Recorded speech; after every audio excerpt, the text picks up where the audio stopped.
something to fear. They had turned into little monsters. But who was to blame?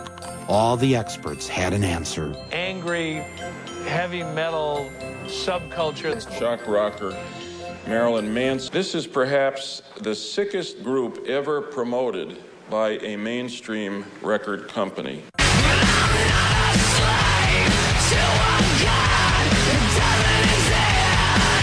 After Columbine, it seemed that the entire focus on why the shootings occurred was because the killers listened to Marilyn Manson. There were protests from the religious right. But I thought I'd go and talk with him myself. When I was a kid growing up, music was the escape. That's the only thing that had no judgments. You know, you can put on a record and it's not going to yell at you for dressing the way you do. It's going to make you feel better about it. Mm-hmm. Some will be so brash to ask if we believe that all who hear Manson tomorrow night will go out and commit violent acts. The answer is no.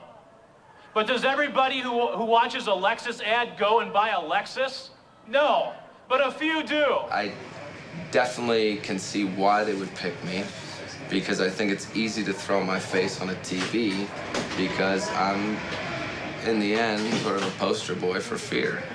Because I represent what everyone's afraid of, because I do and say what I... The two byproducts of that whole tragedy were violence and entertainment and gun control. And how perfect that was the two things that we were going to talk about with the upcoming election. And also then we forgot about Monica Lewinsky, and we forgot about the president was shooting bombs overseas, yet I'm a bad guy because I sing some rock and roll songs. And who's a bigger influence, the president or Marilyn Manson? Do you know, I'd like to think me, but I'm going to go with the president. Do you know that the day that Columbine happened, the United States dropped more bombs on Kosovo than any other time during that war? I do know that, and I think that that's really ironic, you know, that nobody said, well, maybe the president had an influence on this violent behavior. No, because that's not the way the media wants to take it and spin and turn it into fear, because then you're watching television, you're watching the news, you're being pumped full of fear. There's floods, there's AIDS, there's murder, cut to commercial, buy the Acura, buy the Colgate. If you have bad breath, they're not going to talk to you. If you got pimples, the girl's not going to fuck you.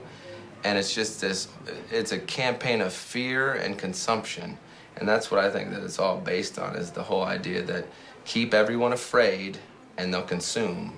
Mm-hmm. And that's really as simple as it can be boiled down to. Right. If you were to talk directly to the kids at Columbine or the people in that community, what would you say to them if they were here right now? I wouldn't say a single word to them. I would listen to what they have to say, and that's what no one did.